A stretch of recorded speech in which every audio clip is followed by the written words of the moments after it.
안녕하세요. 생생매거진 오늘 황진입니다.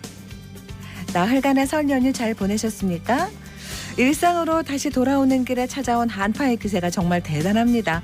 대구 경북에도 이틀 연속 한파특보가 내렸는데요. 오늘 아침 대구의 최저기온이 영하 15도까지 내려가서 정말 이제껏 느껴보지 못한 체감기온을 경험하고 있습니다. 이렇게 갑작스럽고 강한 추위는 시베리아 상공에 쌓여있던 찬 공기가 둑이 터지듯이 한꺼번에 밀려온 때문이라고 하죠. 갇혀 있어야 할 북극의 한기가 내려오는 것도 지구온난화 영향이라고 하니까 기후위기를 다시 한번 실감하게 됩니다. 기온이 크게 떨어지면서 우리 몸도 적응하기가 어려운데요. 한냉질환주의보도 내려졌어요. 올겨울 저체온증이나 동상 같은 한냉질 환자가 34% 정도 늘었고요. 집안에서의 환자 발생도 16%나 됩니다. 지역의 쪽방이나 홀몸 어르신, 1인 가구 기저질환자 등 추위 취약계층을 돌보는 손길이 곳곳에 닿아서 사각지대가 없도록 잘 살펴야겠습니다. KBS 대구 일라디오 생생매거진 오늘 1월 25일 수요일 순서 시작합니다.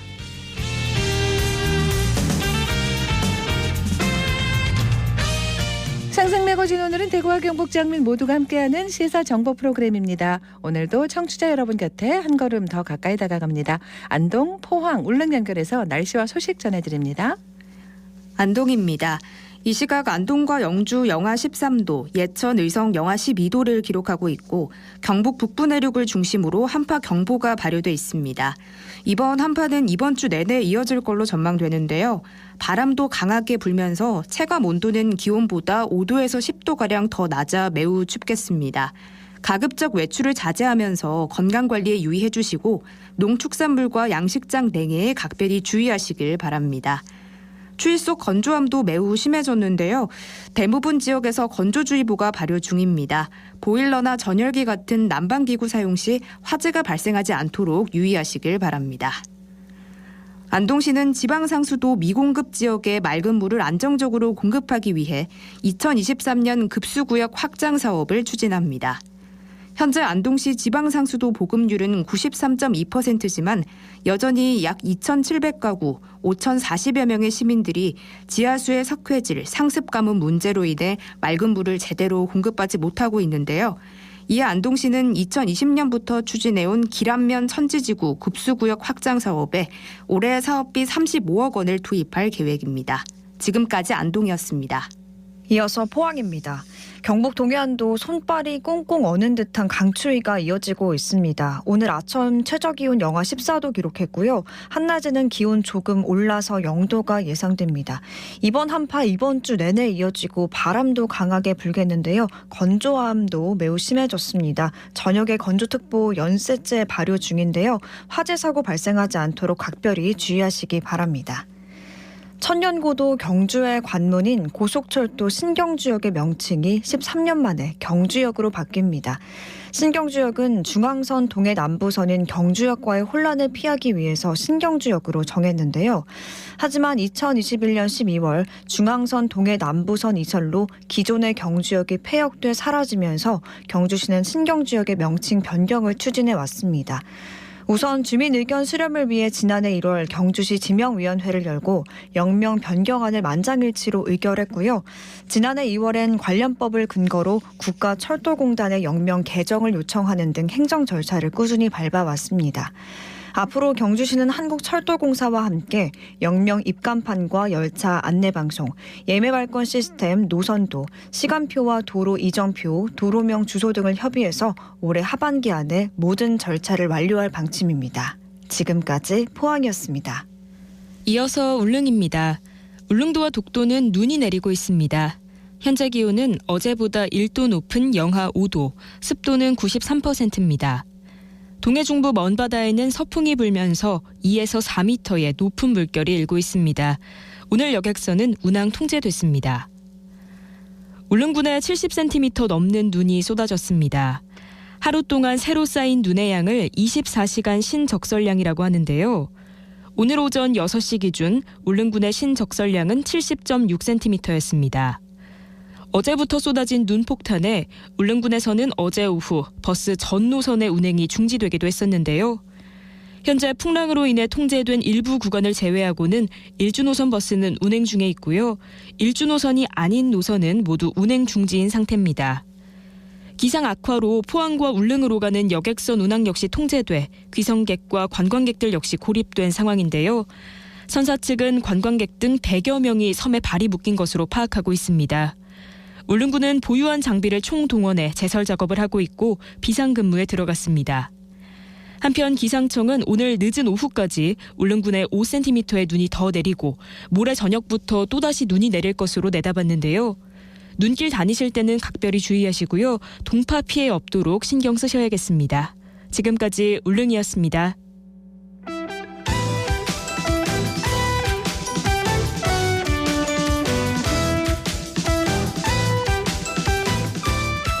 네, 오늘을 보는 키워드 뉴스 수요일에는 오마이뉴스 박정호 기자 함께합니다. 안녕하세요.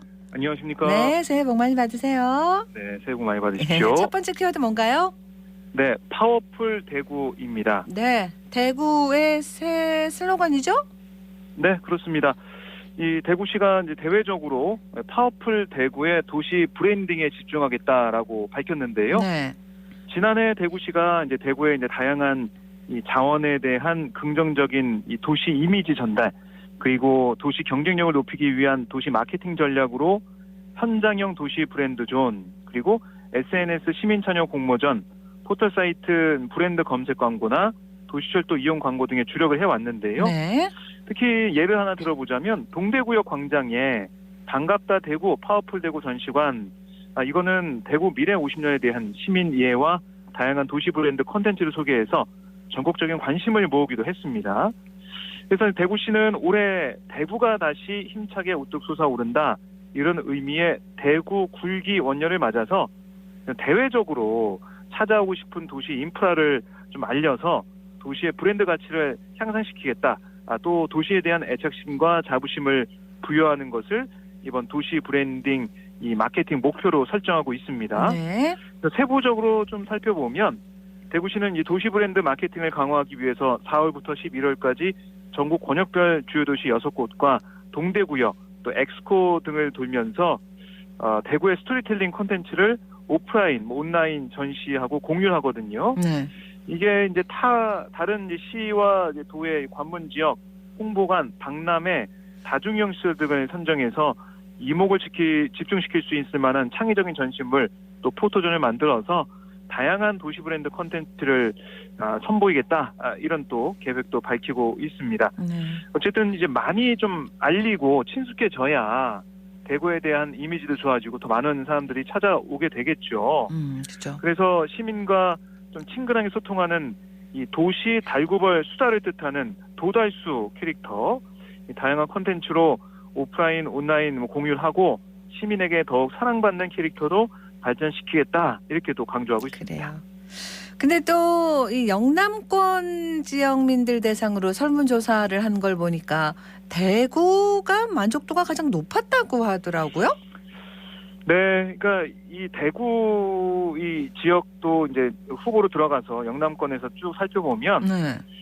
이 가장 영남권에 살기 좋은 지역, 사실 뭐 대구의 강남이라 불리는 수성구도 있고 교육 환경이 우수하다고 뭐 꼽히는 부산 해운대구도 아니었고요.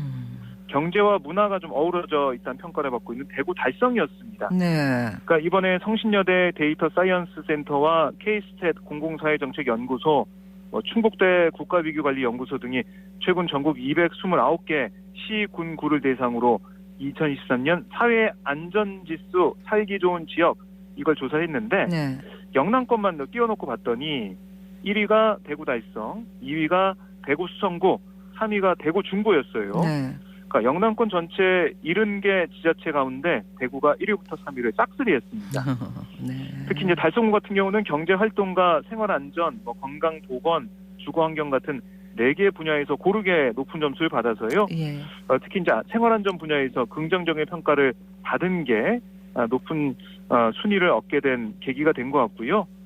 또 인구가 27만 명 규모로 적은 편이라 교통 체증이 덜하면서도 대구 도시철도 1, 2호선이 모두 연결돼 있는 그런 부분도 긍정적인 평가를 받았고, 또 이 유일한 대구 지역 내 분단위 지자체임에도 불구하고 최근 테크노폴리스 산업단지가 이제 구축이 됐고 향후 전기차와 제2산업단지 또 국립근대미술관 등의 굵직한 사업들도 추진되면서 높은 순위를 받았다 이렇게 볼 수가 있겠습니다. 네. 그래요. 알겠습니다. 다음 키워드는요? 네, 시니어 관광 가이드북입니다. 네. 시니어 분들을 위한 관광 안내 책자가 새로 나왔다는 얘기인가요? 그렇습니다. 이 통계청의 65세 이상 인구 여가 활동 조사에 따르면 이 시니어 세대의 휴일 여가 활용 방법으로 향후 가장 하고 싶은 여가 활동 1위가 관광이었어요. 네. 이제 65.8% 응답률이었는데요. 그만큼 코로나19 이후에 여행, 관광에 대한 여가 활동 이 계획이 좀 많이 늘어날 것 같다는 생각이 드는데 시니어 세대는 특히 해외 여행보다는 좀 더 안전한 국내 지역의 시니어 관광 수요도 점차 증가할 수밖에 없다 이렇게 볼 수가 있거든요. 네. 여기에 발맞춰서 대구시가 시니어 세대들의 행복한 여행 활동 장려를 위한 대구 주요 명소 12개 또 관광 코스 4개 이렇게 관광 매력을 엄선해서 대구 시니어 관광 12선 이걸 선정을 했어요. 네.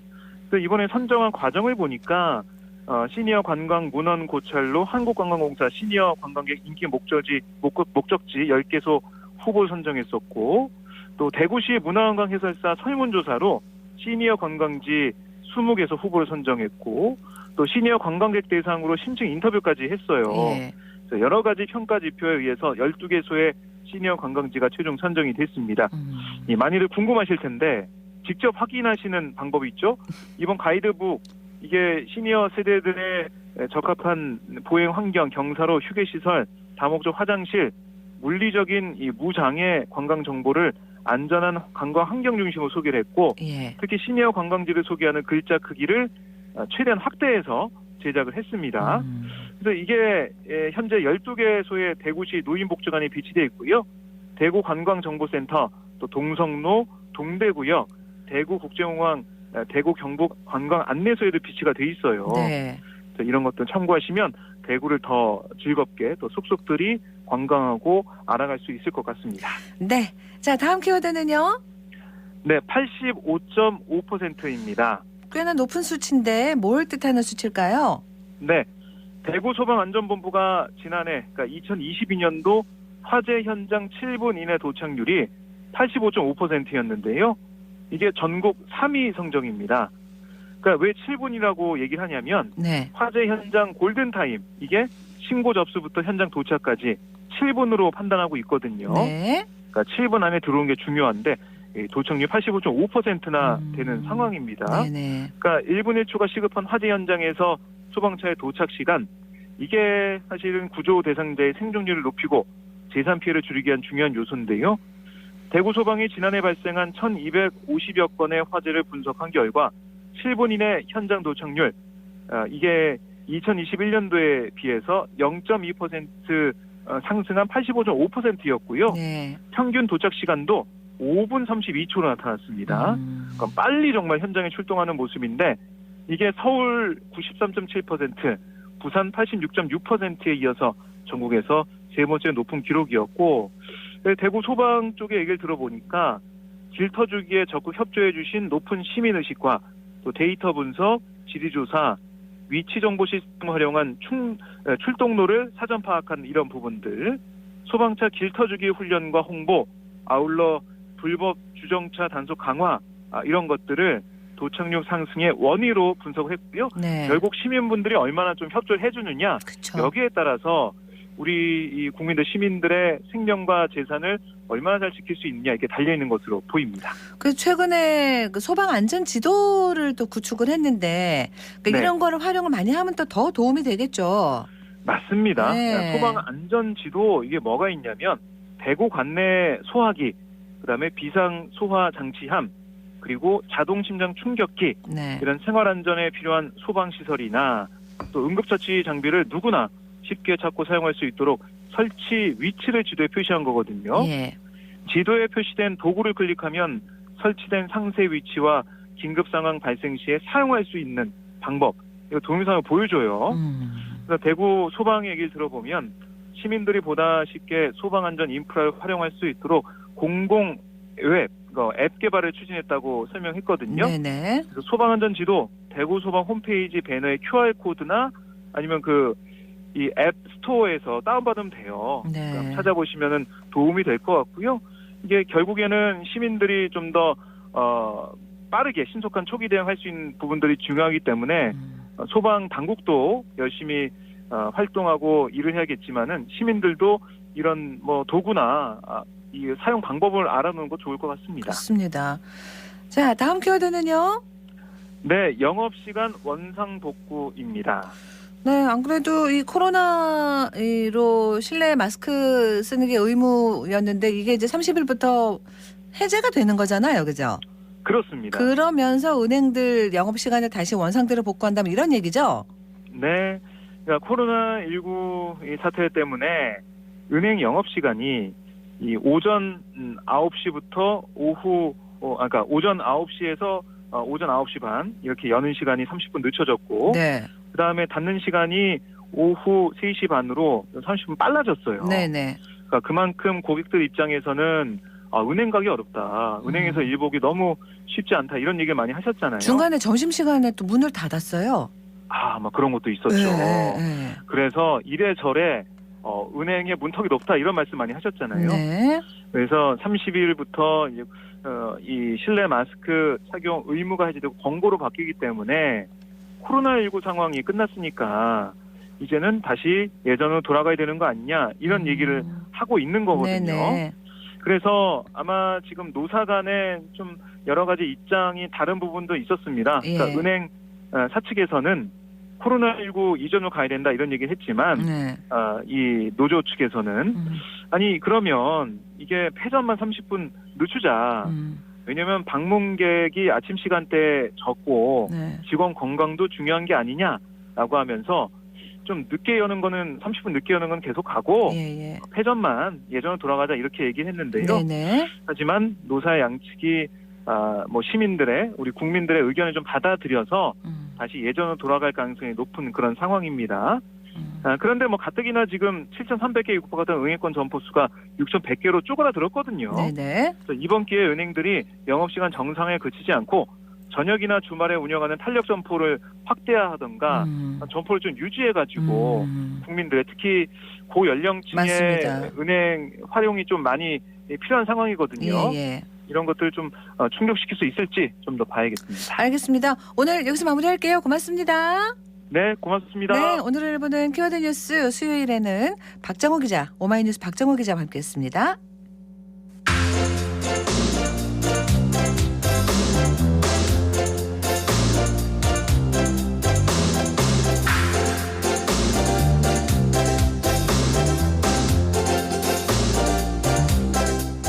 네, 수요일 현장 리포트는 포항 소식 전해드립니다.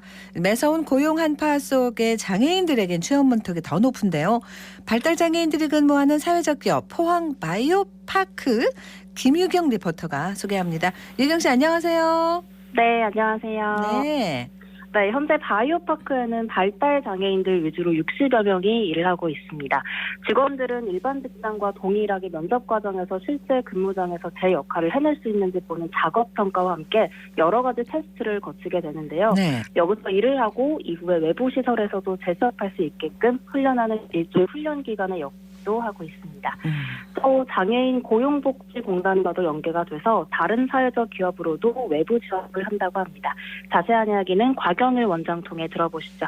포항 바이오파크가 많이 알려져 더 많은 장애인들이 일자리를 만들어 주셨으면 좋겠습니다. 포항 바이오파크를 많이 사랑해 주시고 저희가 만든 건강기능식품을 많은 관심 부탁드립니다. 안녕하세요. 포항 바이오파크 곽영일 원장입니다. 저희는 이제 포항시에서 위탁받아서 운영을 하고 있는 포항 바이오파크라는 장애인 직업 재활 시설입니다. 그래서 그 발달 장애인 직원들 60여 명하고 사회복지사 선생님들, 그다음에 식품 관련 전공자들 이렇게 해서 한 한 20명 정도 일을 하고 있고요. 총 인원은 한 80명 정도 일을 하고 있는 식품 공장이자 장애인 기업이라고 보시면 될 것 같습니다. 저희가 가장 큰 역할은 어쨌든 발달 장애인들이 포항 바이오파크에서 근무를 하면서 직장 생활을 할 수 있는 사회성을 길러서 일반 회사에 취업하는 것이 가장 큰 목표이고요. 그거를 가지고 이제 또 지역사회에 있는 장애 학생들이나 복지관을 이용하는 장애인들이 이제 여기 와서 직업 훈련을 할 수 있는 그 기회를 주는 것이 저희의 가장 큰 사회적인 활동입니다. 저희가 그 사회복지법인이다 보니까 후원금을 모을 수가 있는데요. 저희는 후원금이 모이면 전체 다 장애인 직원들 급여로 들어가고 있는 시스템이거든요. 후원자분들이 한 500명 정도 되는데 매달 정기적으로 10,000원, 20,000원씩 보내주시는 정말 고마운 분들이거든요. 그런 고마운 분들한테 저희가 만드는 생산품들 중에서 일부를 답례품으로 조금씩 보내주면서 그 저희 후원자로서의 자부심을 좀 갖게 하고 그 후원자들이 또 우리 판매까지 같이 해주는 영업사원처럼 또 움직이시는 분들이 많이 있어서 그런 것들을 이제 뭐 꼭 먹고 알 먹고 뭐 이런 형태로 해서 쓰리고 시스템으로 이렇게 가고 있습니다. 홈페이지 들어가면 정기 후원자 신청할 수 있는 그런 것도 있고요. 저희 사무실로 전화를 하셔도 그 저희 후원 담당자가 직접 또 안내를 해드리는 방법도 있습니다. 네, 자 지금 바이오파크에서 어떤 제품들을 생산하고 있는 거예요? 네, 현재는 주로 건강기능식품들을 생산하고 있는데요. 네. 유산균, 종합비타민, 홍삼과 옥타코사놀 등의 자사 제품과 함께 커피와 한방식품 등을 제조하고 있습니다. 이번에는 바이오파크에서 근무 중인 장애인 근무자와도 이야기 나눠봤습니다. 들어보시죠. 안녕하세요. 저는 포항 바이오파크 장유리입니다. 공부한 지 10년 정도 되었고요. 나이는 36살입니다. 어머니께서 아시는 지인분이 여기 시설도 좋고 일하는 데 있어서 불편한 점이 없다고 추천해 주셔서 들어오게 되었습니다. 그리고 면접을 보고 나서 합격하게 돼서 입사하게 되었습니다. 대구에서 저기 양조 공장이라고 있었거든요. 거기서 일을 하다가 1년 안 돼서 일하게 되었습니다. 저는 커피, 녹차 같은 거 10개씩 담는 걸 업무를 저기 일을 하고 있습니다. 힘든 거는 보통 이제 뭐 다리가 아프다 보니까 뭐 이렇게 심적으로 좀 힘들긴 하지만요. 열심히 하려고 노력은 하고 있습니다. 부모님께서 초창기에 여기 입사하게 되었다고 그때가 너무 좋아하셔서 제가 너무 행복했고요. 그리고 무엇보다도 주위 사람들이 가장 제가 여기서 일을 하게 되었다고 좋아해 주셔서 그때 너무 감사했습니다. 전보다 뭐 동생 뭐 동갑이네들도 있어서 친구들도 많아서 뭐 같이 대화도 하고 밥도 같이 사 먹을 수 있어서 너무 좋습니다. 근무 시간은 9시부터 6시까지요. 저를 여기까지 오게 해주셔서 감사하고요. 앞으로도 늘 최선과 노력해서 잘한다는 모습을 꼭 보여주고 싶습니다. 그리고 감사하고요. 저를 여기까지 이끌어주셔서 감사합니다. 오래 일하신 분들도 계시고 그래서 처음 이제 입사를 하면 또 일할 수 있도록 잘하게 도와주고 그러시겠네요. 네, 그래서 사회복지사들이 장애인 근무자들을 몇 명씩 담당해서 적응을 돕고 작은 안전사고라도 일어나지 않도록 지원을 하고 있습니다. 네. 장애가 있어도 일에 대한 의지나 퇴사에 대한 열정은 대단한데요.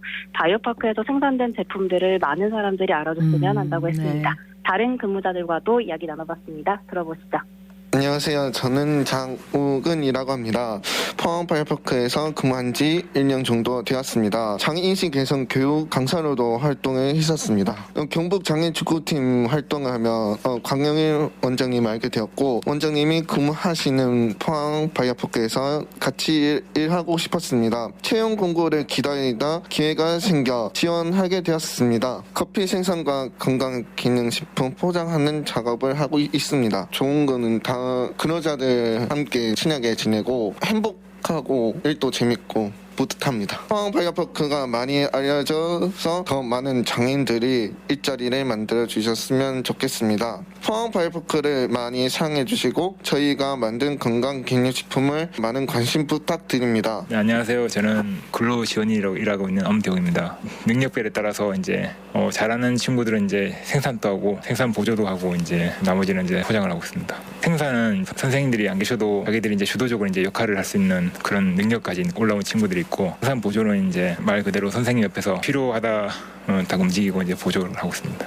친구들이 많이 일이 서툴지만 이렇게 열심히 하는 모습 보면 일반인 못지않게 일에 대한 욕심도 있고 노력하는 모습이 참 보기 좋고 또 같이 일을 하다 보면 참으로 순수하고 또 일을 더 열심히 잘 배워서 원하는 내부 취업도 하고 싶은 거 잘 하고 행복했으면 좋겠습니다. 네, 올해 정부가 장애인 고용관리 지원 예산을 증액했다고 하는데요. 네. 장애인들을 위한 일자리가 좀 더 늘고 비장애인들과 함께 근무할 수 있는 환경이 많아졌으면 좋겠습니다. 그래요. 잘 들었습니다. 네, 고맙습니다. 네, 포항의 김유경 리포터였습니다.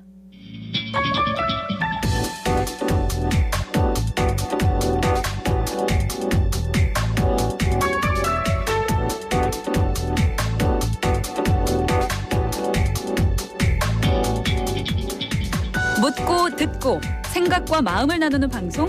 지금 여러분께서는 대구 경북을 보고 듣는 생생 매거진 오늘을 함께하고 계십니다.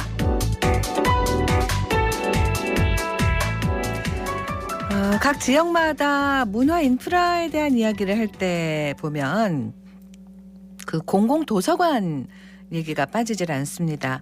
대구로 보면 인구 5만 4천 명당 공공도서관이 한 곳이라고 하는데요. 많이 부족하죠? 그래서 이 부족한 공공도서관을 또 채워주는 곳이 작은 도서관들이죠. 곳곳에 작은 도서관들 많이 있거든요. 그런데 대구시가 올해 이 작은 도서관 예산을 모두 삭감했습니다. 오늘 그 얘기 좀 해볼게요. 대구시 작은 도서관 협의회 박성원 의장 연결해서 얘기 나눠봅니다. 안녕하십니까? 예, 안녕하십니까. 박성원입니다. 네, 우리 박 의장님은 지금 어느 그 도서관을 운영하고 계신 거죠? 예, 지금 대구 북구 동촌동에서 그나라 어린이 도서관을 7년째 운영하고 있습니다. 네. 예, 저희 도서관은 도서관 기준으로 한 500m 안에 초등학교가 5곳이나 있고, 네, 길에서도 어렵지 않게 어린이집이랑 유치원을 만날 수 있는 대구에서도 대표적으로 젊은 마을이 아닐까 싶습니다. 네. 그래서 운영 기간에 비해서 매우 빠르게 이웃들이 자주 찾는 그런 동네 사랑방 같은 작은 도서관으로 성장할 수 있었습니다. 네. 어느 시점부턴가 이 작은 도서관 이라는 개념이 많이 나왔고, 그러고 보니까 주위에 작은 도서관들이 많이 있다라는 거를 인지를 했거든요. 예. 그러면 작은 도서관으로 분류는 어떻게 하는 건지 궁금하고, 대구에 또 이 작은 도서관이 얼마나 되는지도 좀 알려주세요. 예, 작은 도서관은 오늘 제가 포털에서 본 개수로 현재 246곳이 등록되어 있더라고요. 예. 그리고 보통 작은 도서관을 나눌 때는 그 국가도서관 통계 시스템에 따르면 공사립으로만 구분하거든요. 네. 근데 제가 볼 때는 이제 246곳 중에 공립 작은 도서관이랑 아파트가 500세대가 넘으면은 작은 도서관을 2개 되어 있습니다. 네. 그래서 그걸 집계를 합치면 한 절반 정도 되고요. 나머지가 이제 개인이나 비영리 단체, 종교기관 같은 데서 운영하는 이제 사립 작은 도서관이 있는 현실이고요. 네. 그래서 보통 이제 공간은 10평, 그리고 자료는 한 1000점 이상이면 누구나 작은 도서관을 설립할 수 있는 것이 지금의 현실입니다. 그렇군요. 작은 도서관이라고 운영이 다 같지는 또 않겠습니다만, 책도 사야 하고, 일단 비용 지출이 있는 거잖아요. 예, 그렇죠. 네. 그래서 그동안 예산 지원도 좀 받으셨을 것이고, 운영을 어떻게 하셨을까요? 예. 대부분의 사립 작은 도서관들은 운영 주체인 그 단체나 그 개인이 후원을 받거나 자부담으로 운영하고 있는 것이 현실입니다. 네. 저희 그나라 어린이 도서관 같은 경우에도 이제 운영비의 대부분을 이제 후원이나 자부담으로 충당하고 있는 것이 현실이고요. 네. 그런 이제 시나 구에서 주는 예산이 저희 작은 도서관 운영에 실질적인 도움이 되고 있지는 않다는 것이 지금 대구시의 현실입니다. 그럼에도 불구하고 저희 마을에 작은 도서관이 존재함으로써 네. 이웃들과 함께 누릴 수 있는 것이 분명히 있기 때문에 그 많은 작은 도서관들이 오늘도 고군분투하고 있다고 저는 생각하고 있습니다. 그렇군요. 자, 그런데 대구시가 올해 이 작은 도서관 예산을 모두 삭감했다고요? 예, 맞습니다. 네. 어떻게 된 얘기인가요? 다들 그 이유를 저한테 많이 질문들 하시는데요. 네네. 저도 제일 궁금한 부분이 그 부분이에요. 왜 도대체 돈도 많지 않은 그 2억 2천을 삭감했는지. 그래서 제가 저희 협의회에서 대구시에 공식적으로 요청하고 받은 답변이 있습니다. 네. 그걸 제가 잠깐 읽어드리면 예. 2023년 예산 편성 당시 부서에서는 구군 작은도서관 활성화 지원 사업에 2002년 예산보다 증액한 3억 원을 요구하였으나 예산 정책관실과 협의 과정에서 예산이 전액 삭감되었습니다. 이에 도서관팀에서는 삭감 예산 재편성을 요구하였으나 예산 담당 부서에서는 우리 부서뿐만 아니라 시 전체적으로 구군 지원 사업에 대해서는 지원을 줄이고 구군 자체 재원으로 사업을 추진토록 방향을 전환하였습니다. 또한 정부 정책 방향이 2023년도부터 도서관 건립 사업 등이 문화체육관광부에서 지방자치단체로 이양됨에 따라 시 예산 부담이 가중되고 있는 실정입니다. 뭐 이런 답변이 왔는데, 그러니까 한마디로 말씀드리면은 구에서 허락했으니 구에서 예산을 마련해서 도와라 뭐 이런 거 같은데 사실 구에서도 예산 마련이 많지 않았던 것이 현실이거든요. 그래서 답답한 현실입니다.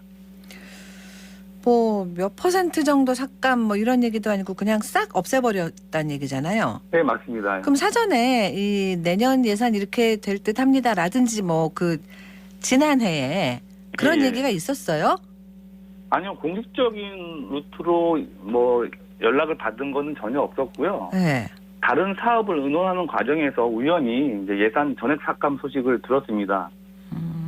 그래서 저희 그 대구시 작은도서관 협의회가 구성은 되어 있지만 이제 주로 이제 코로나 이전까지는 가을마다 진행했던 그 작은도서관 한마당이라는 그 행사를 위한 의논 대상이었지. 이런 예산이라든지 운영 전반에 대한 의논을 할 수 있는 창구가 없었다고 보시면은 정확할 것입니다. 그러니까 그 전에 어떤 이야기 같은 게 전혀 없었다는 얘기시죠? 그렇죠. 뭐 공식적으로 저희한테 이런저런 이야기가 없었고, 예를 들어 몇 해 전 같은 경우에는 그 학생들 교복 무상 지원권으로 저희가 예산 증액을 신청했는데 동결하겠다. 이런 식으로 이제 소통이 되면서 그래 그렇다면은 학생들 교복 입히겠다는데 우리 예산 더 증액해달라는 거는 우리도 할 수 없는 거니까 이게 납득이 됐거든요. 네. 근데 이번에는 뭐 그런 절차도 없이 일방적으로 이렇게 통보해 버리니까 10년 이상 마을에서 작은 도서관 활동가로 살아오신 분들은 그 낙담이 이루 말할 수 없는 현실입니다. 네. 자, 대구시의 예산 삭감이 모순된 점들이 많다. 네, 어떤 점들인지를 얘기 좀 해주시죠. 예, 2022년 지방 보조 사업 성과 평가라는 것이 있습니다. 네. 거기에 보면 작은 도서관 활성화 지원 사업 2억 2천에 대해서 시에서 우수하다는 평가를 내놓았습니다. 네. 그런데 그 평가는 우수하다고 내어놓고 돌아서서는 예산은 전액 삭감했다는 거는 이거 같은 모순이 어디 있겠습니까? 저희가 246관이 2억 2천이면은 한 관당 100만 원도 돌아가지 않는 예산입니다. 근데 이런 예산 갖고도 마을마다 작은 도서관을 잘 운영해 보려고 애쓰면은 이건 어떤 정량적으로 평가할 수 없는 굉장히 시민들에게 효과적인 공간이고 사업이 분명함에도 불구하고 이렇게 평가하고 이렇게 예산을 줄인다는 거는 도저히 상식적으로 납득할 수 없는 이제 처사라고 저는 생각합니다. 그래요. 뭐 작은 도서관 활동이나 운영 이런 게 뭐 다 같지는 않고 뭐 예를 들면 좀 잘 되는 곳도 있다면 약간은 좀 잘 안 되거나 그런 것도 있을 수는 있잖아요, 그죠? 예, 물론 있습니다. 예. 그런 부분은 어떻게 생각하세요? 예, 물론 앞에서도 언급했던 것처럼 등록하는 그 문턱이 매우 낮습니다. 그렇기 때문에 뭐 작은 도서관 설립 취지에 맞지 않게 운영되는 곳이 분명히 있는 것은 사실입니다. 네. 하지만 이런 것들이 지자체에서 잘 이렇게 돌아보면서 잘하는 도서관들이 좀 더 낙담하지 않고 잘할 수 있도록 격려해줘도 모자랄 판에 이런 식으로 뭐 싸잡아서 그냥 존재 자체를 부정하는 것 같아서 저는 이게 단순히 돈의 문제가 아니라 과연 이 시가 이 작은 도서관을 어떻게 이해하고 있길래 이런 결정을 했는지 아직도 지금 이 소식을 들은 지가 지금 한 달이 다 되어 가는데도 이 마음이 진정이 되지 않는 그런 현실입니다. 그러면은 지자체들마다 상황이 다른 건지도 궁금합니다. 다른 지자체들도 작은 도서관은 다 운영을 할 텐데 말이죠. 예. 어때요? 뭐 예산 다 삭감됐어요? 뭐 아시는 분들은 아시겠지만 지난주에 이슈가 있었던 게 서울시에서 예산을 전액 삭감했다가 네. 시민들이 반발하니까 바로 이제 꼬리를 내리면서 추경 예산을 편성하겠다라고 이렇게 발표를 정정했었고요. 네. 또 그에 앞서 서울시 마포구에서는 9개 공립 작은 도서관을 이제 수탁해서 운영하던 도서관들을 다 이제 어떤 스터디 카페 형식으로 바꾸겠다라고 또 발표했다가 또 시민들 반발로 무산된 사례가 있거든요. 네. 뭐 그 외에도 저희가 이제 언론의 자료들은 확인할 수 없지만 저희가 전국적으로 같이 활동하는 분들이 소통하다 보면 이런 예산 삭감이나 어떤 이제 지원의 위축에 있는 지자체의 이야기들은 어렵지 않게 들을 수 있는 현실입니다. 그렇군요. 일단 협의회 쪽에서 공식적으로 뭔가 입장문 내고 그런 건 하셨죠? 예, 보도자료를 냈고요. 예. 또 그 보도자료를 시에 전달했습니다. 네. 그 어떤 점들을 얘기하셨는지 좀 소개해 주시죠. 예, 뭐 공식적으로 요구한 것은 예산 삭감 철회를 요구한 거죠. 이거 네. 뭐 10% 20% 줄인 것도 아니고 전액 철회한 거는 저희로서는 저희 납득할 수 없다라고 이제 철회를 요구했고 예. 철회가 힘들다면 추경 예산이라도 마련해서 정말 합당하게 좀 지원할 수 있는 것들을 이제 대책을 마련하라고 강구했는데 네. 답변은 제가 앞에서 읽어드렸던 것 같은 그런 답변이 왔기 때문에 아직도 뭐 명쾌한 어떤 답을 듣지 못하고 있는 상태입니다. 그러니까 뭐 얘기를 하자거나 의논을 하자 이런 얘기도 없고요. 물론 답변서에는 네. 앞으로 뭐 그런 자리를 마련해 보겠다라고 이제 답변은 왔습니다. 하지만 뭐 아직까지도 이제 물론 설도 띄었고 여러 가지 바쁜 일정들이 있겠지만 지금까지도 전혀 뭐 거기에 대한 답변은 없는 상태입니다. 고군에서 이게 예산이 확대될까요? 이 부분도 참 좀 씁쓸한 현실인데요. 예. 사실 구에서 작은 도서관 활성 지원비 그 예산이 책정된 게 불과 1년밖에 되지 않았습니다. 제가 있는 북구를 기준으로 봤을 때도. 네네. 그리고 작년 같은 경우에 운영 예산이 한 200만 원 정도 더 추가돼서 전체적으로 한 1,200만 원 정도 예산이 집행되었습니다. 그리고 아마 구 담당자들도 시의 이런 결정에 매우 당혹해하고 계십니다. 네. 갑자기 어떤 준비나 의논 과정 없이 시에서 예산을 100% 삭감했다는 거는 구에서도 준비가 안 됐다는 얘기죠. 그 전까지는 구에서 10% 준비하면 시에서 90% 내려서 매칭해서 이제 집행됐던 건데 이제 준비가 안 된 구에서 예산이 확대될까라는 의심도 들고요. 네. 또 시에서도 예산을 이렇게 전액 삭감했는데 과연 구가 이것들을 예산까지 마련해가지고 더 활성화에 노력을 기할까? 저는 굉장히 의구심이 많이 듭니다. 그렇다면은 어떻게 해야 된다라고 생각하십니까? 마무리 말씀 드릴게요. 예. 일단 먼저 이런 저희 작은 도서관 문제에 관심 가져주셔서 너무 감사드리고요. 일단은 예산은 당연한 거고요. 먼저 지자체나 이거는 예산을 기획하고 집행하는 분들이 작은 도서관에 대한 인식이 올바로 서야 된다고 봅니다. 그냥 동네 작은 그냥 공간 하나 너희들 하고 싶으니까 맡겨두는 곳이라고 생각하시면 안 되고요. 제가 있는 북구만 하더라도 공공도서관이 생기기 전에 이런 작은 도서관, 마을 도서관들이 역할을 충실히 감당했기 때문에 이런 도서관들이 세워질 수 있었던 거거든요. 네네. 그렇기 때문에 그런 이해가 먼저 선행되어야 된다고 보고요. 또 하나는 246개 관 중에 설립 취지에 맞지 않게 운영하고 있는 도서관이 있다면 네. 이것들을 잘 또 이렇게 폐관한다든가 아니면 하고 있는 도서관들이 또 힘을 내서 할 수 있도록 잘 지자체에서 늘 모니터링하면서 네네. 관심을 가져주는 것이 저는 제일 급선무라고 생각합니다. 알겠습니다. 조금 더 진행 상황을 저희도 지켜보도록 할게요. 오늘 말씀 고맙습니다. 예, 감사합니다. 네, 대구시 작은도서관협의회 박성원 의장과 얘기 나눴습니다.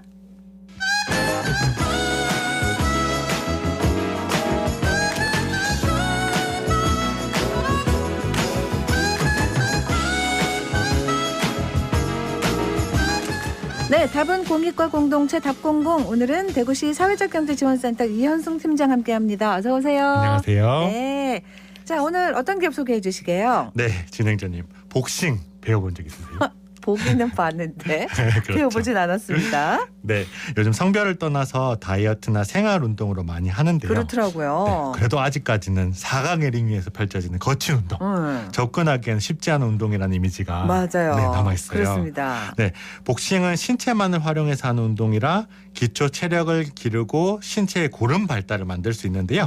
오늘은 그런 복싱과 음악을 접목해서 운동 소외계층을 포함한 마을 주민에게 건강한 삶을 제공하는 마을기업 한국복타협동조합을 소개해드리려 합니다.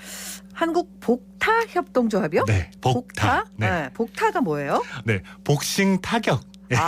줄임말인데요. 네네. 네, 복싱의 화려한 타격 기술을 음악과 접목을 해서 참여자들이 일정 시간 동안 신나게 뛰고 주먹을 내지르다 보면 신체 기능 개선, 좌우 뇌기능 발달 및 활성화와 함께 신체 밸런스를 잡을 수 있게 하는 남녀노소 누구나 즐기는 체험형 스포츠입니다. 네. 뉴 스포츠라고 혹시 들어본 적 있으세요? 뭐 단어는 들어본 것 같습니다. 그렇죠. 네. 네, 저도 이제 찾다가 알았는데 네. 태권도, 복싱 등의 기존 스포츠 종목의 규칙과 용구 등을 간소화해서 네. 사람들이 쉽게 즐길 수 있도록 만들어주는 새로운 형식의 스포츠를 말하는데요. 틀을 깨고 접근성을 높여서 학교와 생활체육의 각광을 받고 있습니다. 그렇군요. 복타가 대표적인데요. 네네. 박람회 때 잠깐이지만 한번 체험봤는데 이거 운동이 제대로 되는 그런 재밌는 운동이더라고요. 알겠습니다. 자, 그럼 복타협동조합이 어떻게 활동을 하는지 현장 한번 가봤는데 같이 들어보시죠.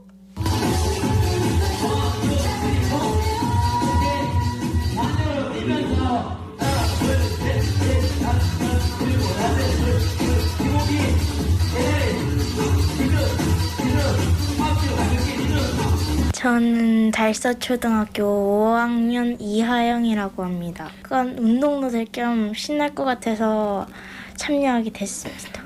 힘들긴 했는데 재밌어서 계속 하고 싶은 그런 느낌이었어요. 마을 열린 걸 축하하는 기념으로 공연을 했는 걸 기억에 남는 것 같아요. 대회에 나가서 상도 많이 받고 하고 싶기도 합니다. 저는 대구 달서초등학교에 다니고 있는 4학년 2반 권가빈입니다. 운동 효과도 좋고 힘들었지만 재밌었어요. 제가 처음 무대에 올라갔을 때 긴장은 했지만 열심히 한 것 같아서 뿌듯했어요. 끝까지 해서 상도 많이 타고 복타 선생님처럼 잘 하는 사람이 됐으면 좋겠어요. 복타 프로그램을 하면서 살을 2kg를 빼면 좋겠어요. 저는 둥지 지역 아동센터장 김경숙입니다. 지금 고정적으로 8명에서 10명 정도 참여하고 있습니다. 학부모들의 반응은 저희들이 이제 프로그램을 진행하고 그리고 공연을 하고 난 다음에 저희들 센터 둥지 지역 아동센터의 밴드에 공유해 드리면 어머니들이 되게 뿌듯해 하시는데 현장에도 공연을 직접 보러 부모님들이 나오셔가지고 응원을 많이 해주셨습니다. 많은 지역 내 행사에 저희 아이들이 이 복타를 통해서 공연을 지역 내에 알려서 무대에 많이 서는 것이 목표입니다. 네. 아무래도 집에 있으면은 애들 잘 뛰지도 못하게 하고 뭐 그렇게 하는데 네. 나가면 아주 신나겠습니다. 이 지역 아동센터 아이들하고 공연도 하나 봐요. 네. 이 복타는 신체 조건에 맞춰 체력을 향상시킬 수 있어서 인기가 많은데요. 네. 2022년 여름에 한국복타협동조합이 지역 대학 연계 초등 돌봄 교육 나눔 회복 프로그램에 참여하면서 연이 이어졌습니다. 참여한 아이들은 경험하지 못했던 즐거운 운동 을 경험하면서 뛰는 아이들이라는 주니어 공연팀을 창단했는데요. 음악과 함께하는 복싱은 마치 아름다운 춤을 추는 것 같은 공연입니다. 11월에는 228 공원에서 거리 공연을 하기도 했고요. 네. 12월 서구 지역 아동센터 발표회 때는 참여한 수백 명의 아이들이 따라하면서 콘서트장을 방불하는 분위기를 만들기도 했습니다. 그랬군요. 체력뿐 아니라 자존감 향상에도 그렇겠네요. 네. 우리 그럼 한국복타협동조합을 만드신 류지윤 원장 얘기도 듣고 올게요. 네, 안녕하십니까. 저는 한국복타 연수원장 류지윤입니다. 이 복타는 복싱을 모티브로 하여서 뮤직에 접목해서 하는 전신 운동인데요.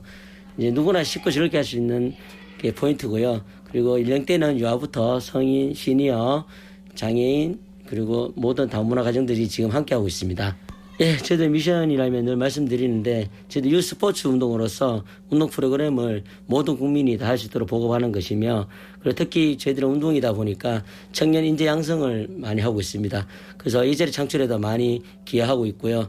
그리고 더 나아가서는 취약계층이나 장애인들 그리고 어르신들을 위한 운동 서비스를 통해서 그분들이 일상생활에서 도움이 되고 생활의 활력소가 되도록 많은 노력을 하고 있습니다. 대구 지역대학에서 연계를 하는 초등 돌봄 나눔 프로젝트 프로그램이 있는데요. 거기에서 참여를 하다 보니까 대구 서구 둥지 아동센터와 이렇게 매칭이 되었습니다. 그래서 수업을 같이 나가게 되었는데요. 반응이 너무 좋고 그리고 또 앞으로도 또 둥지센터에 저희들 복다 공인팀이 있습니다. 거기 아이들과 함께 올 한 해 또 멋지게 활동도 많이 하면서 학교 생활과 일상생활을 할 수 있도록 많은 지원을 할 예정입니다. 예, 지금 복타는 크게 뮤직 복타와 트램플린 복타가 이렇게 있습니다. 전체적인 프로그램은 뮤직을 접목하는 것인데요. 지금 스윙 복타라고 시니어 분들이 지금 많이 이제 늘어난 추세이지 않습니까? 그래서 그 도구가 있는데 그 도구 이름을 스윙 복타라고 정했습니다. 그래서 앞으로는 지역아동센터는 물론이며 그 시니어 분들을 위한 프로그램 개발과 연구를 할 것이고 더 노력할 것입니다. 그래요. 그 협동조합 사업들 쭉 소개해 주시는 걸 보면 스포츠 분야는 좀 낯선데 되게 반갑기도 하네요. 또 드물어가지고. 그럼 우리 류지은 원장이 스포츠를 하신 분일까요? 네. 류지은 원장님은 복싱 국가대표 출신으로 30년 복싱 경력을 가진 분인데요. 네. 2014년부터 장애아동 운동을 접하기 어려운 현실을 바꾸기 위해서 특수학교에 재능 기부를 꾸준히 이어왔는데요. 네. 그러다 2020년에 현재 이사장님과 함께 한국복타협동조합을 함께 설립을 했습니다. 그러니까 한국복타협동조합 사회적 경제기업이잖아요. 맞습니다. 가치가 조금 다르시겠네요. 그렇습니다. 네. 네, 상인역 근처에 위치하고 있는데 이 신주거 단지가 형성되어 인구 밀집도가 굉장히 높은 곳이에요. 그런데 사람이 많은 만큼 취약한 분들도 많이 거주하고 있는데요. 달서구 기초 수급권자가 거의 한 40%가 그 근처에 위치하고 있다고 합니다. 그래서 이 많은 사람들이 운동 프로그램에 접근하지 못하는 실정이었고요. 지역 주민들은 물론 지역아동센터, 장애인 주간보호센터, 노인복지센터 등의 다양한 취약계층 주민들에게 사회 서비스를 제공하기 위해서 만들어졌고 장애인 스포츠 바우처 제공기관도 등록됐습니다. 장애인 스포츠 바우처 제공기관. 으로 등록이 돼 있는 거죠? 맞습니다. 등록이 되어 있습니다. 그렇군요. 예. 그리고 본인이 또 복싱을 한 30년 하신 분이고, 그러니까 복싱을 그만뒀을 때 이분들이 예를 들면 이제 뭐 경제 활동을 어떻게 하느냐 이런 걸로도 고민을 많이 하시지 않았을까? 그런 생각도 드네요. 맞습니다. 실제로 본인도 복서로서 활동도 하셨고 교육자로서도 활동하셨는데요. 이 타격 스포츠 선수들이 부상으로 선수 생명이 굉장히 짧은 부분들이 있어요. 그래서 일찍 은퇴한 선수들이 다른 진로를 찾는 것도 굉장히 중요한 부분들인데 그런 후배들에게 길을 열어주고 싶어서 2021년부터 한국능력개발원 민간 자격 등록 구종을 개발했고 청년 인재 양성원 설립을 해서 하고 있습니다. 그래서 이 선수 출신 청년들이 안정적인 일자리를 가질 수 있도록 다양한 인재 양성 프로그램과 함께 이 2021년에는 24명, 22년에는 21명에게 민간 자격증을 발급했고 그리고 직접 고용하는 것도 계획을 가지고 있습니다. 아이들, 청소년들 대상으로 하고 계신데 우리 어르신들도 저 신체 활동이 많이 필요하잖아요. 맞습니다. 그런 곳에도 좀 확장할 수 있겠네요. 네, 이 노인복지회관이라든지 아니면은 여러 이제 장애인 기관이라든지 이런 부분들에도 이제 연결을 하려고 마음을 먹고 있고요. 이 한국복타협동조합이 이런 문제들을 마을 내에 해결하기 위해서 역할을 더욱더 확대해 나가려고 하고 있습니다. 네, 알겠습니다. 오늘 도움 말씀 잘 들었습니다. 네, 감사합니다. 네, 답공공 오늘 대구시 사회적 경제지원센터 이현성 팀장과 함께했습니다. 잘 될 거야, 잘 될 거야. 하늘이 무너질 것 같은 걱정은 버려둬. 염려한 만큼 미래에서 일이 더 잘 되는 것 아냐. 잠시 잊어버려, 잠시 지워버려. 머리가 꺼질 것만 같은 고민들 모두 문제 없는 늘 답이 있어. 잘 될 거야.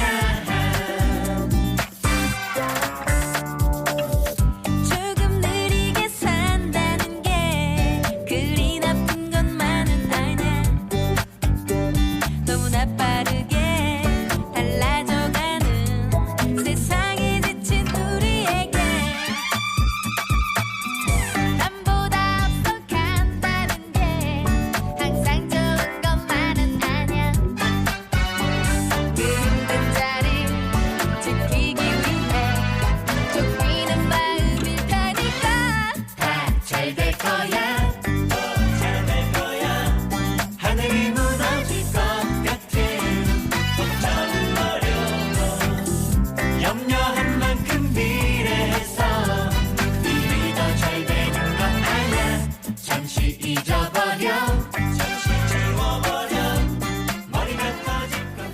네, 여행 스케치에 다 잘 될 거야 듣고 왔습니다. 교통정보입니다. 윤가영 리포터. 네, 먼저 시내도로 정보입니다. 시내도로 위쪽으로는 대부분 구간 어렵지는 않은데요. 날씨가 많이 추워져서 고장차 제보가 많았습니다.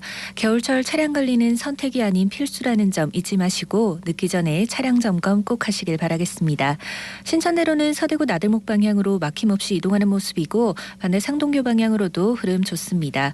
달구발대로 반월당내거리 위쪽으로 양방향 교통량은 꾸준하지만 밀림은 없고 만촌내거리에서 범어내거리 구간으로도 신호 한 번이면 이동 가능하겠습니다. 이어서 고속도로입니다. 중부내륙고속도로 여주 방향으로 김천 2터널 108.5km 지점 2차로와 갓길 쪽입니다. 화물차 화재 사고 처리 중인데요. 뒤쪽으로 1km 정도 정체 보입니다. 금호갈림목 쪽으로 서대구 부근 26.8km 지점 갓길 쪽으로 화물차 고장 처리 중입니다. 겨울철 차량 점검 미루지 마시고요. 안전운전하시기 바랍니다. 지금까지 이 시각 교통정보였습니다. 대구와 경북 지역은 오늘도 한파에다 살을 내는 찬바람이 거셉니다. 어제 도로와 주택과 공사 현장 등에서 60여 건의 강풍 피해 신고가 있었어요. 대부분 시설물이 떨어졌다는 위험 신호였습니다. 소방당국이 안전조치를 하고 있습니다만 보행자들 걸어 다니실 때 운전하실 때도 그렇고요. 각별히 신경 쓰고 조심해서 다녀야겠습니다. 추위 대비 잘하시고요. 1월 25일 수요일 생생매거진 오늘 여기까지입니다. 함께해 주신 여러분 고맙습니다.